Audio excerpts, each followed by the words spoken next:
j'espère que vous allez bien. Je suis super contente de vous retrouver aujourd'hui dans une nouvelle vidéo YouTube lors de laquelle je vais faire une grosse séance jambes bien lourde et surtout lors de laquelle je vais vous expliquer l'impact de la génétique en musculation. Sans grande surprise, tu te doutes que la génétique a un impact sur la transformation que tu peux avoir grâce à la musculation, mais à quel point? J'aimerais que tu réfléchisses avant que je te donne la réponse et que tu me dises en commentaire à quel point est-ce que tu penses que la génétique peut impacter les résultats que tu peux avoir à la salle.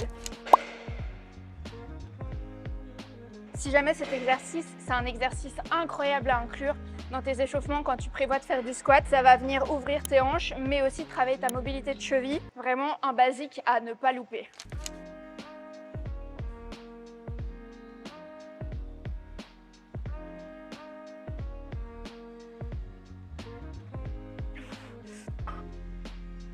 Ça fait longtemps que je n'ai pas squatté, donc on va mettre que 80 pour les 6 reps. On va voir comment ça va, je pense que ça va aller. Puis vous allez voir, c'est un petit peu spécial ce que je fais en termes de répétition, de série, etc. Mais c'est un super protocole.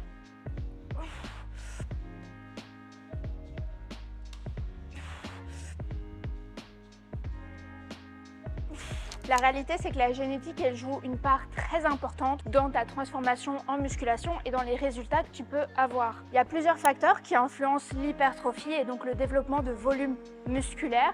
Et le premier, c'est la génétique.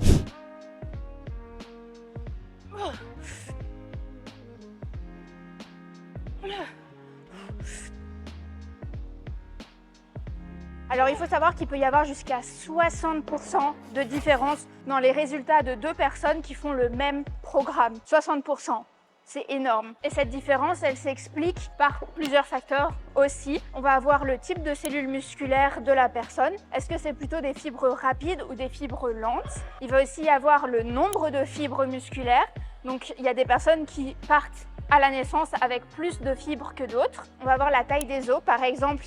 Quelqu'un qui va avoir un bassin plus large va pouvoir développer de plus gros fessiers que quelqu'un qui a un bassin étroit. Et on va aussi avoir les insertions musculaires. Ça, on voit beaucoup chez les hommes avec leurs biceps. Certains se plaignent d'avoir les biceps courts et donc de ne pas pouvoir développer de gros bras. Là, j'ai fait 6 reps à 80, j'ai fait 4 reps à 85 et là, je fais 2 reps à 90.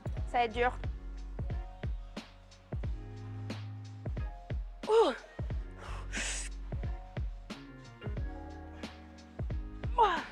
Ok, c'est parti, on refait exactement la même chose, donc 6, 4, 2, mais cette fois-ci avec un petit peu plus de poids. Personnellement, j'ajoute 3 kg parce que je suis déjà assez proche de l'échec technique lors de mes séries d'avant, donc j'ajoute pas trop de poids, mais juste assez pour galérer un petit peu plus. Mais surtout, on profite de l'effet de post-potentiation, ou l'effet de potentiation, je ne sais plus, mais bref.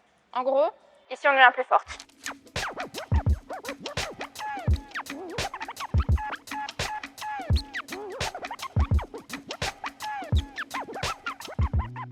Le deuxième facteur qui influence l'hypertrophie, sans grande surprise, c'est le genre. Vous le savez, les femmes ont moins de testostérone que les hommes et donc peuvent construire moins de masse musculaire. On a un avantage, c'est qu'on peut gérer plus de volume d'entraînement parce qu'on a une meilleure endurance. En tout cas, on est prédisposé à avoir une meilleure endurance. Mais le point négatif, c'est que la majorité des femmes ont un contrôle neuromusculaire moins efficace que les hommes. Ça signifie qu'on a plus de mal à gérer les efforts de haute intensité, comme le squat lourd par exemple. Et le dernier point, c'est évidemment que notre cycle menstruel influence nos performances. Et les femmes ne sont pas toutes égales à ce niveau-là. Il y a des femmes qui sauront s'entraîner pendant leur cycle menstruel et d'autres qui seront incapables de s'entraîner lors de leurs règles et qui devront adapter leur entraînement à leur cycle menstruel. Bon, assez blablaté, moi j'ai du hip thrust en B-stance à faire alors que j'ai mal au bide. Un vrai plaisir.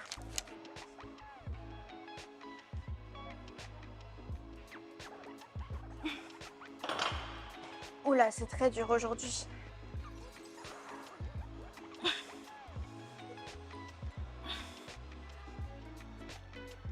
Le troisième facteur qui va influencer notre hypertrophie, c'est notre ethnie. Il faut savoir que dans toutes les ethnies, les hommes ont plus de masse musculaire que les femmes. Mais entre les ethnies, il va y avoir des différences. Les Africains vont être plus musclés que les Caucasiens, qui seront plus musclés que les Latinos, et c'est les Asiatiques qui arrivent en dernière position. Ça signifie qu'une personne d'origine africaine aura plus de facilité à construire de la masse musculaire qu'une personne d'origine asiatique.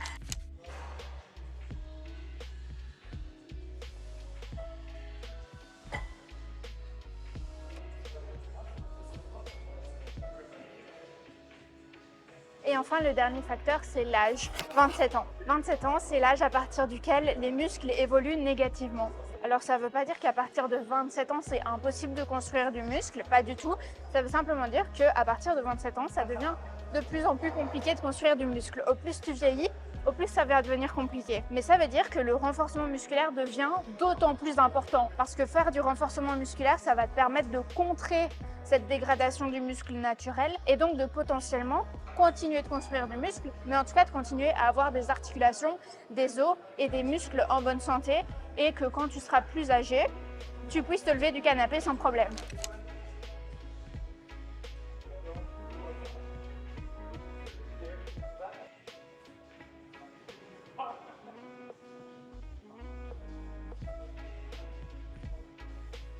Tu vas peut-être te dire, ok super Zoé, maintenant que j'ai ces informations, qu'est-ce que j'en fais?